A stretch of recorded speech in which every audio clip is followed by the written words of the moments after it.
Hello students, আশা করি তোমরা সবাই ভালো আছো। দেখো, এই ভিডিওতে তোমাদের ফিজিক্যাল সায়েন্সের পর্ষদ টেস্ট পেপারের 11 নম্বর স্কুলটা করাবো। 3 থেকে 1 দেখো, জ্বালানির তাপন মূল্য বলতে কি বোঝায়? জ্বালানির তাপন মূল্য হলো একক ভরের বা আয়তনের জ্বালানির সম্পূর্ণ দহনে উৎপন্ন তাপশক্তির পরিমাণ। 3 থেকে 2 দেখো, কোনো গ্যাসের 1.8 গ্রাম 7 ডিগ্রি সি উষ্ণতায় ও 2 অ্যাটমসফিয়ার চাপে 410 ml আয়তন অধিকার করে। গ্যাসটির মোলার ভর নির্ণয় করো। তাহলে কি দেওয়া আছে? ভর m সমান 1.8 গ্রাম, উষ্ণতা T সমান 280 কেলভিনে নিয়ে চলে যাবে, আর চাপ P সমান 2 atm, আয়তন V সমান 410 ml। 1000 দিয়ে ভাগ করে ওটাকে লিটারে করে নেবে। আর আর এর মান তো তোমাদের মুখস্থ রাখতে হবে, বা যদি দেওয়া থাকে এখানে দেওয়া আছে। এবার আদর্শ গ্যাস সমীকরণটি হলো পিভি সমান এনআরটি, যেখানে এনটা হলো মোল সংখ্যা, এন সমান small m by capital m. এখানে ছোট এম এর বদলে তোমরা ডাব্লিউ লিখতে পারো। তাহলে পিভি সমান m by m r t, এখানে বা দিয়ে এম সমান কি হবে? Small m r t by PV. দেখো, মান বসিয়ে উত্তর কত আসবে? 50.4 গ্রাম পার মোল। ঠিক করে তুলে নাও এটা। 3 থেকে 2 এর যে অথবাটা ওইটা দেখো, 27 ডিগ্রি সি উষ্ণতায় ও 750 mmHg চাপে কোনো গ্যাসের আয়তন 100 সেমি কিউব।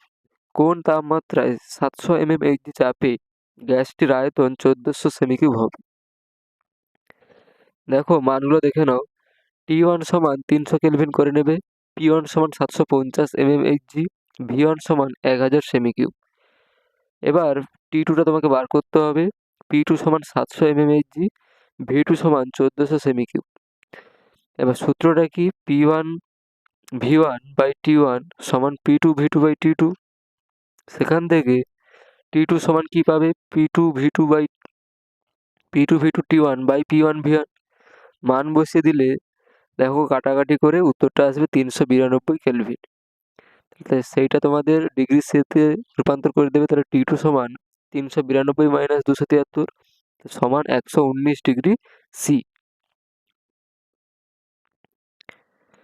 পরের প্রশ্ন দেখো, অবতল লেন্স ব্যবহার করে কিভাবে হস্তদৃষ্টি নিবারণ করা যায় তার চিত্র এঁকে দেখাও। তাহলে দেখো, এক্ষেত্রে হস্তদৃষ্টিটা কি আগে জেনে নাও। কোনো ত্রুটিপূর্ণ চোখ যদি কাছের বস্তুকে স্পষ্ট দেখতে পায় কিন্তু দূরের বস্তুকে স্পষ্ট দেখতে না পায়, তাহলে ওইটাকে হস্তদৃষ্টি বা মায়োপিয়া বলে। এবার দেখো, এখানে তোমরা অবতল লেন্সের চিত্রটা দ্বিতীয় দ্বিতীয় নয়, সি অপশান, যেটা সি এর যে চিত্রটা আছে ওইটা এঁকে নেবে। এবার এখানে প্রতিকারটা দেখো, উপযুক্ত ফোকাস দৈর্ঘ্যে অবতল লেন্স ব্যবহার করলে এই ত্রুটি দূর হয়। চোখের সামনে উপযুক্ত ফোকাস দৈর্ঘ্যের অবতল লেন্স রাখলে অসীমে অবস্থিত বস্তু থেকে আগত সমান্তরাল রশ্মিগুচ্ছ অবতল লেন্স দ্বারা প্রতিসরণের পর ত্রুটিপূর্ণ চোখটির দূরবিন্দু এফ থেকে অবস্থিত হচ্ছে বলে মনে হয়। ত্রুটিপূর্ণ চোখ এফ বিন্দুর প্রতিবিম্ব রেটিনায় গঠন করে। তাহলে এখানে সির ছবিটা এঁকে নিয়ে তোমরা এটা লিখে দেবে। 3 থেকে 4 দেখো, কি বলেছে? 3 ওহম, 4 ওহম, 5 ওহম রোধ বিশিষ্ট 3টি পরিবাহীকে একটি কোষের সঙ্গে সমান্তরাল সমবায় যুক্ত করলে কোন রোধটির মধ্য দিয়ে সর্বোচ্চ, কোনটির মধ্য দিয়ে সর্বনিম্ন তড়িৎ প্রবাহিত হবে? উত্তরটা দেখে নাও। সমান্তরাল সমবায় যুক্ত থাকলে 2 ওহম রোধের মধ্য দিয়ে সর্বোচ্চ এবং 5 ওহম রোধের মধ্য দিয়ে সর্বনিম্ন তড়িৎ প্রবাহিত হবে। সমান্তরাল সমবায়ে প্রতিটি রোধের দুই প্রান্তের বিভব পার্থক্য একই থাকে। ওহমের সূত্র অনুযায়ী তড়িৎ প্রবাহ I সমান V/R। যেহেতু V ধ্রুবক, তাই রোধ আর যত কম হবে তড়িৎ প্রবাহ তত বেশি হবে। রোধ যত বেশি হবে তড়িৎ প্রবাহ তত কম হবে। এখানে 2 ওহম হলো সর্বনিম্ন রোধ এবং 5 ওহম হলো সর্বোচ্চ রোধ। তুলে নেবে এটা। তারপরে দেখো, একটি ঋজু তড়িৎবাহী তারের মধ্যে উপর থেকে তড়িৎ প্রবাহের ফলে উৎপন্ন চৌম্বক বলরেখাগুলি অঙ্কন করো। তাহলে এখানে তোমার যে দক্ষিণ হস্ত মুষ্টি নিয়মটি আছে, সেই যে চিত্রটা তোমাদের বইতে আছে, অভিনব বইতে, ওই ছবিটা এঁকে দিতে পারো। ঠিক আছে? আচ্ছা, এখানে উপর থেকে বলেছে, তাহলে এখানে ছবিটা উল্টো করে রাখতে পারো। 3-5 দেখো, লুইস ডট অঙ্কন করো। Na2O আর MgCl2। Na2O দেখো যে দুটো সোডিয়াম ইলেকট্রন ত্যাগ করছে, আর অক্সিজেনের যেহেতু বাইরের কক্ষে 6টি, আরও 2টি প্রয়োজন, ওই 2টি সে গ্রহণ করছে, তাহলে উৎপন্ন হবে কি Na প্লাস আর দুটি Na প্লাস আর O2 মাইনাস, সেখান থেকে কি যৌগ গঠন করবে Na2O। আর MgCl2-র ক্ষেত্রে একই রকম, Cl Mg দুটো ইলেকট্রন ত্যাগ করে আর দুটো যে ক্লোরিন রয়েছে তারা একটি করে ইলেকট্রন গ্রহণ করে, তাহলে কি গঠন করে Mg2 minus Mg2 plus 2Cl minus থেকে MgCl2। তোমাদের বইতেই আছে, করে নেবে। 3-6 দেখো, NaCl কঠিন পদার্থ কিন্তু CH4 গ্যাস। উত্তরটা দেখে নাও। NaCl এ সোডিয়াম আয়ন যে ক্যাটায়ন আয়ন এবং ক্লোরিন অ্যানায়ন খুব শক্তিশালী স্থির তাড়িতিক আকর্ষণ বল দ্বারা একটি কেলাস জালকে আবদ্ধ থাকে। এই শক্তিশালী আকর্ষণ বল ভাঙতে প্রচুর শক্তির প্রয়োজন হয়, তাই NaCl কঠিন এবং এর গলনাঙ্ক স্ফুটনাঙ্ক বেশি। CH4 একটি অধ্রুবীয় সমযোজী অণু। এই অণুগুলির মধ্যে আকর্ষণ বল খুব দুর্বল, ভ্যান ডার ওয়ালস বল। এই দুর্বল আকর্ষণ বলকে অতিক্রম করতে খুব কম শক্তির প্রয়োজন হয়, তাই CH4 সাধারণ উষ্ণতায় গ্যাসীয় অবস্থায় থাকে এবং এর গলনাঙ্ক ও স্ফুটনাঙ্ক খুব কম। তারপরে দেখো 3-6 অথবাটা সমযোজী যৌগের দুটি বৈশিষ্ট্য লেখো। কি বলেছে, ভৌত অবস্থা দেখে নাও। সমযোজী যৌগগুলি সাধারণত গ্যাসীয়, তরল বা নরম কঠিন প্রকৃতির হয়, কারণ এদের অণুগুলির মধ্যে আকর্ষণ বল দুর্বল। দ্রাব্যতা, এই যৌগগুলি সাধারণত জল বা ধ্রুবীয় দ্রাবকে অদ্রাব্য, কিন্তু ইথার, বেনজিন, অ্যালকোহল ইত্যাদির মতো অধ্রুবীয় দ্রাবকে দ্রাব্য।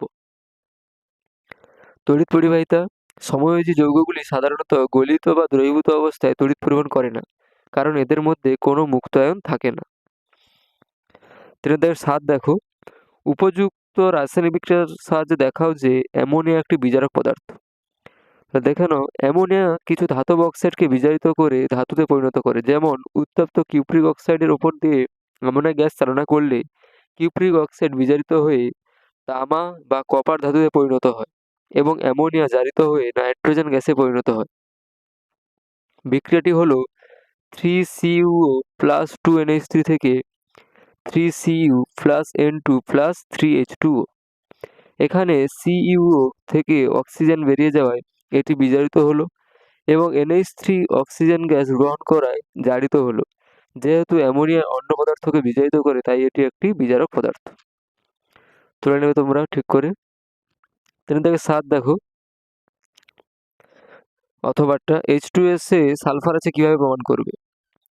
H2S গ্যাসকে দহন করলে বা জারিত করলে সালফার পাওয়া যায়। যেমন সালফার ডাই অক্সাইডের জলীয় দ্রবণে H2S গ্যাস চালনা করলে একটি জারণ বিজারণ বিক্রিয়া ঘটে এবং সালফারে হলুদ অধক্ষেপ পড়ে।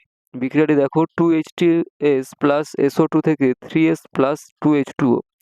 এই হলুদ অধক্ষেপ প্রমাণ করে যে H2S যৌগে সালফার উপস্থিত আছে।